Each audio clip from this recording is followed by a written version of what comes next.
paid for performing? Oh, yeah. It was in...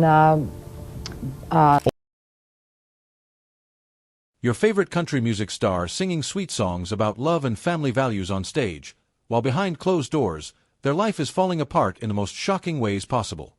Today, we're diving deep into the dark side of country music history, uncovering 20 disturbing rumors about legendary artists that turned out to be completely true. Trust me, some of these stories will leave you absolutely speechless. Country music has always been about telling real stories from the heart. But sometimes, the real stories happening behind the scenes were far more dramatic than anything these stars ever sang about. From mysterious kidnappings to deadly addictions, from broken marriages to tragic endings, these country music legends lived through experiences that would make even the most dramatic soap opera look tame. So grab a cup of coffee and settle in, because we're about to reveal the shocking truth behind some of country music's biggest names. And I promise you, by the end of this video, you'll never look at these classic country songs the same way again. Let's start with a story that sounds so crazy, most people didn't believe it when it first happened. Tammy Wynette, the queen of country music herself, claimed she was kidnapped right in broad daylight. Now, you might think this sounds like something out of a movie, but sadly, it was all too real. It was October 4th, 1978, and Tammy was just trying to be a good mom. She had gone shopping at a department store in Nashville to buy a birthday present for her 8-year-old daughter. It was supposed to be a normal, happy day. But as she walked back to her car in the parking lot, her life turned into a nightmare. Tammy later told reporters that she had accidentally left her car unlocked. When she got back to her vehicle, she felt someone poke her in the side.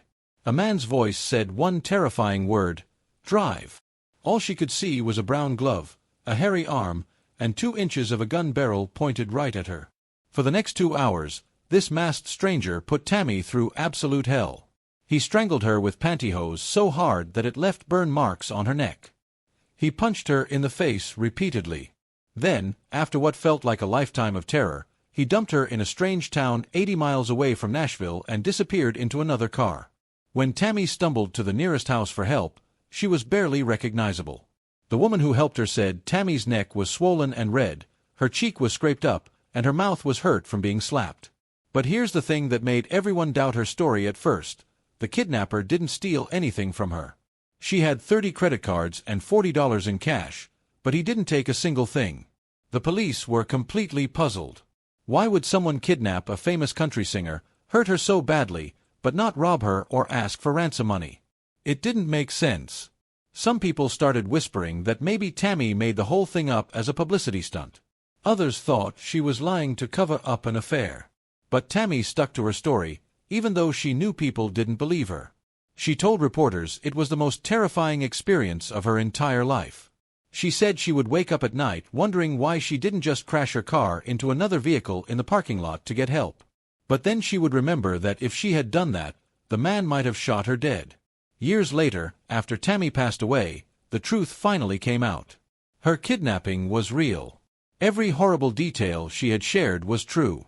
The woman who sang "Stand By Your Man" had survived one of the most frightening experiences anyone could imagine, and she had to deal with people not believing her on top of all the trauma. Now let's talk about Tanya Tucker, a woman who was famous for saying she would never, ever get married. Tanya had been unlucky in love for most of her career. She had gone through failed relationship after failed relationship, including a brief engagement to fellow country star Glenn Campbell back in 1981. She had been engaged 2 more times to other men, and each time, things fell apart. But then something changed. Tanya met a singer and songwriter named Craig Dillingham, and suddenly, all her rules about marriage went out the window. People who knew Tanya couldn't believe it when rumors started spreading that she was actually considering walking down the aisle. In interviews, Tanya opened up about Craig in a way she had never talked about any man before. She told reporters, "If it ain't him, I'm done. And if it is him, it's been a long time coming. Craig's always loved me. Always. I mean, he's never not loved me." For a woman who had sworn off marriage completely, these were shocking words. The country music world was buzzing with excitement. Would the woman who had built her reputation on being independent and unmarried finally settle down? Unfortunately, like many of Tanya's relationships, this one also didn't lead to marriage. But for a brief moment, it looked like one of country music's most confirmed bachelorettes might actually become a bride.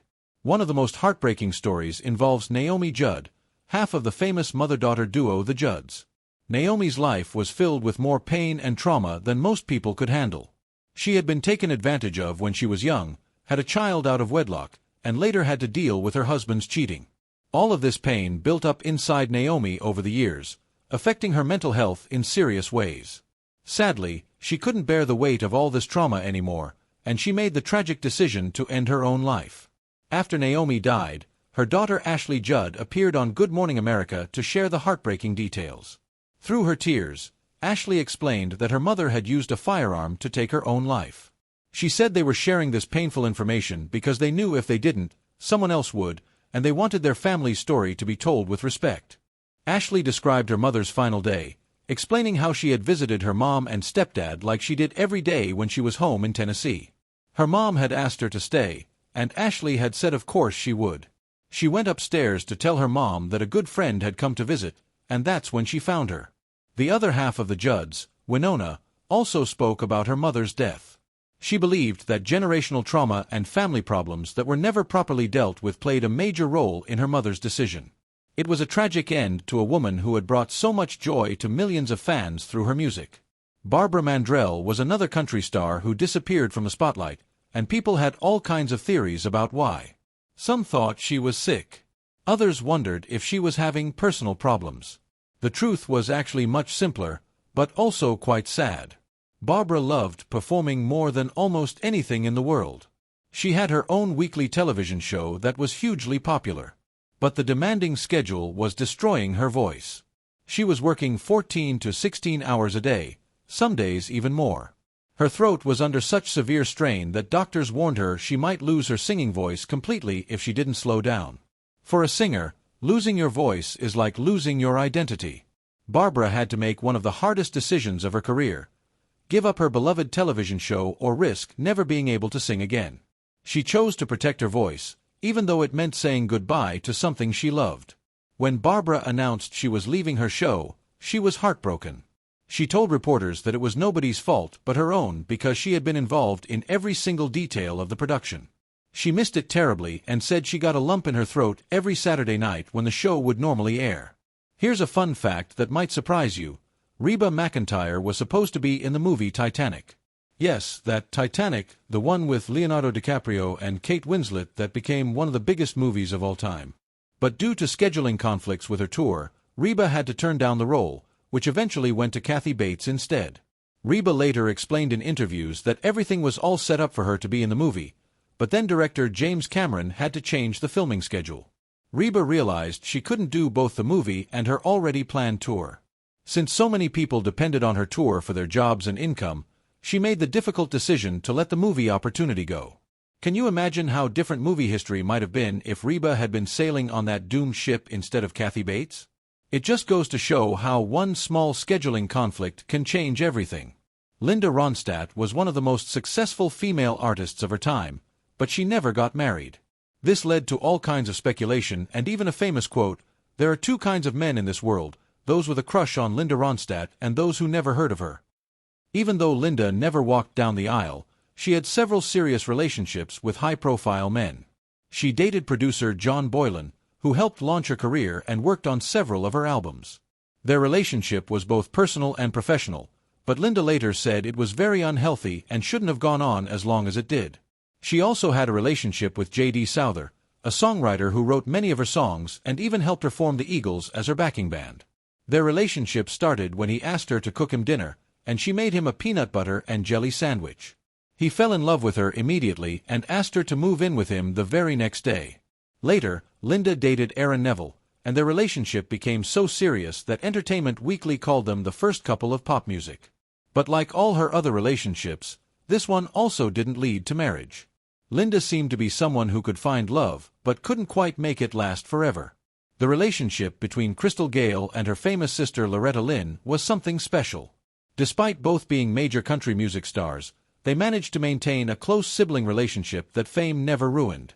Crystal always looked up to Loretta and often asked for her advice. She once told reporters about a photo shoot where she brought two identical blouses in different colors but couldn't decide which one to wear.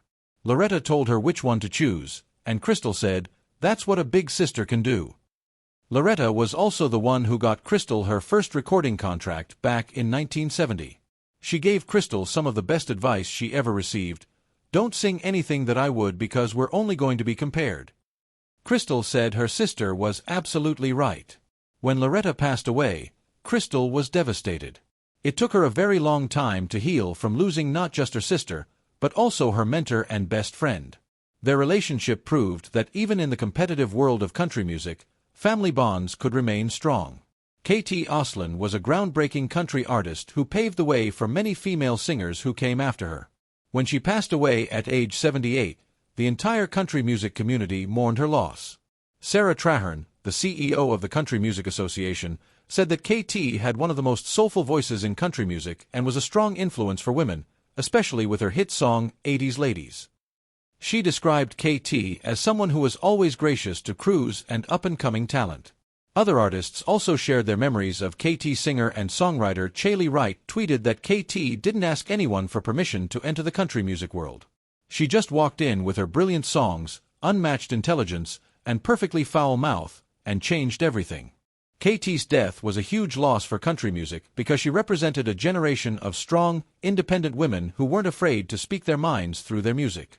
Lorrie Morgan's personal life was always in the spotlight, especially because she had been married 6 times. When her 6th husband, Randy White, passed away, Lorrie was absolutely devastated. She had been with Randy for 17 years, and his death nearly broke her. After Randy died, Lorrie wrote a heartfelt message alongside a picture of them at the Grand Ole Opry. She called him her partner, champion, and rock, saying that their big, wonderful family was devastated by the loss of such a kind and incredible man.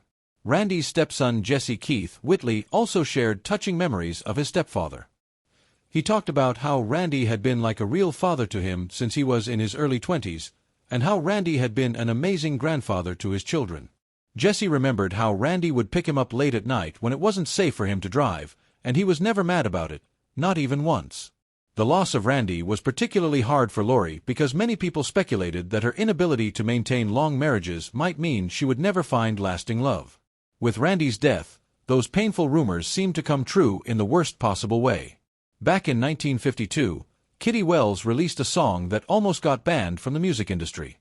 The song was called It Wasn't God Who Made Honky Tonk Angels, and it became her biggest hit, but it also caused a huge controversy. The song was considered very bold for its time because it directly criticized men who cheated on their wives. This was during an era when women in country music were expected to be sweet and submissive.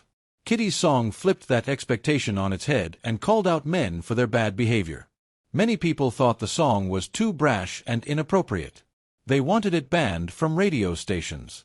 But despite all the criticism, the song became a massive hit and was later covered by famous artists like Dolly Parton and Patsy Cline.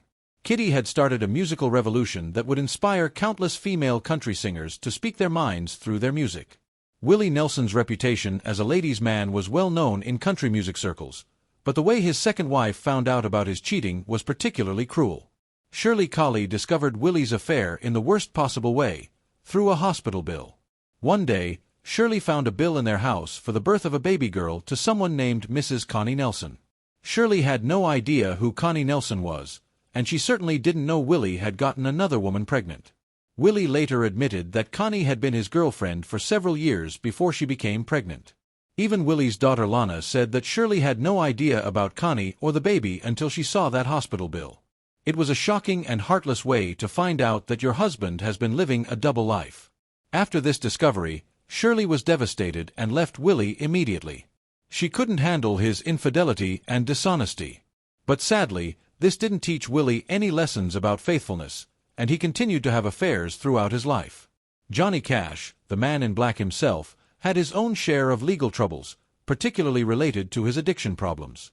In one famous incident, Johnny was caught smuggling amphetamines across the Mexican border in his guitar case. U.S. Customs agents found 1,000 pills on him, and he was promptly arrested. When Johnny appeared in court, he admitted his mistake and called it appalling misconduct on his part. The judge sentenced him to a $1,000 fine and a 30-day suspended sentence. Fortunately for Johnny, fellow country musicians Gene Autry and Tex Ritter wrote letters to the judge vouching for his character, which helped convince the judge to suspend the sentence. But Johnny's legal troubles didn't end there. On another occasion, after a performance at Mississippi State University, Johnny was arrested for drunkenly picking flowers from someone's garden. He later joked about the incident, saying he couldn't believe he spent a night in jail and paid $36 just for picking a dandelion and a daisy. He said he'd like to get back at the officer in Starkville, Mississippi, who still had his $36. The love story between Johnny Cash and June Carter is legendary, but it came at a terrible cost to Johnny's first wife, Vivian. Johnny had been married to Vivian since 1954, and they had 4 children together. But when June came into the picture, everything changed. June wasn't exactly innocent in this situation either. She had been married twice before meeting Johnny. Her first marriage was to Carl Smith from 1952 to 1956, and they had 1 child together. Her second marriage was to Edwin Lee Nix from 1957 to 1966, and they also had 1 child together. When June and Johnny began their affair, it destroyed Johnny's marriage to Vivian. Vivian later said bitterly that she should have been as relentless at saving her marriage as June was at destroying it. She also said she would have given anything to hear Johnny say he was sorry for what he put her through. After their divorce, Vivian married Dick Diston in 1968 and remained married to him until she passed away in 2005. But the pain of Johnny's betrayal never fully healed. Patsy Cline's story is one of the most tragic in country music history. Not only was her life cut short in a plane crash, but she also struggled with feeling rejected by her own hometown during her career. Despite her incredible talent and beautiful voice, Patsy felt like her community didn't appreciate her music while she was alive. This rejection was deeply painful for someone who just wanted to share her gift with the world. On March 5, 1963, Patsy's life ended tragically in a plane crash in Camden, Tennessee. She was only 30 years old. The irony is that after her death, her songs became massive hits and she became more famous than she had ever been while alive. One of her posthumous hits was Sweet Dreams, which introduced Patsy's music to a whole new generation of fans. She was even inducted into the Country Music Hall of Fame in the same year she died, an honor that sadly came too late for her to enjoy. Jessica Andrews became famous at a very young age, but her early success came with an unexpected and frightening problem: a stalker who began impersonating her. This person was so dedicated to ruining Jessica's career that she actually threatened Jessica if she continued to release new music. The situation became so serious that Jessica stopped putting out new music altogether. She was afraid of what this unstable person might do if she continued her career. During an interview on the Bobby Bones Show, Jessica opened up about this terrifying experience. But then something incredible happened. While Jessica was on the show talking about her stalker, the stalker herself called in and left a voicemail with her side of the story. She claimed she never actually impersonated Jessica by booking shows or releasing music, and said she would stop threatening Jessica if Jessica would just go back to making music. Bobby Bones was so shocked by this call that he offered to pay the stalker $500 to leave Jessica alone completely.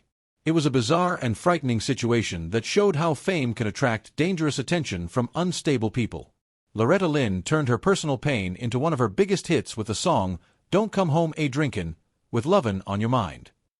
Loretta later confirmed that she wrote this song during a time when her husband was cheating on her. Instead of falling apart, Loretta channeled her anger and hurt into her music. She wrote an upbeat tune that warned other women to stay away from men like her husband. The song spent a week at the top of the Billboard Hot Country chart and strengthened Loretta's reputation as a country music rebel who wrote songs about real life. Loretta explained that most songwriters wrote about falling in love, breaking up, and being alone, but she wrote from a female perspective that was completely new at the time. She said she just wrote about what she knew, and what she knew usually involved something that somebody had done to her. This approach made Loretta's music incredibly relatable to women who were dealing with similar problems in their own lives.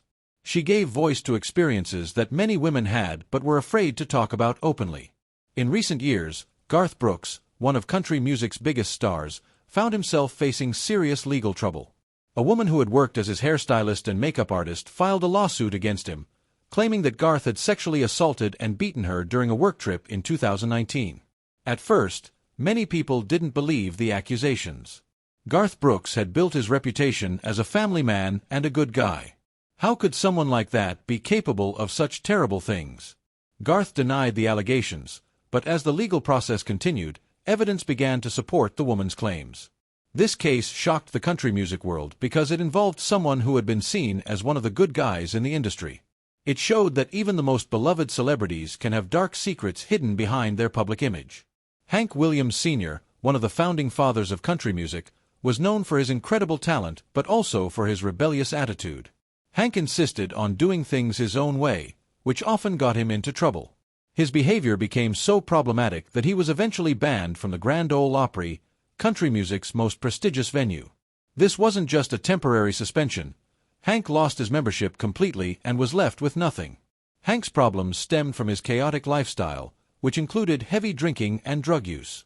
His inability to control his behavior made him one of the most troubled figures in early country music, despite his incredible musical talent. The ban from the Grand Ole Opry was devastating for Hank because it represented the ultimate rejection from the country music establishment.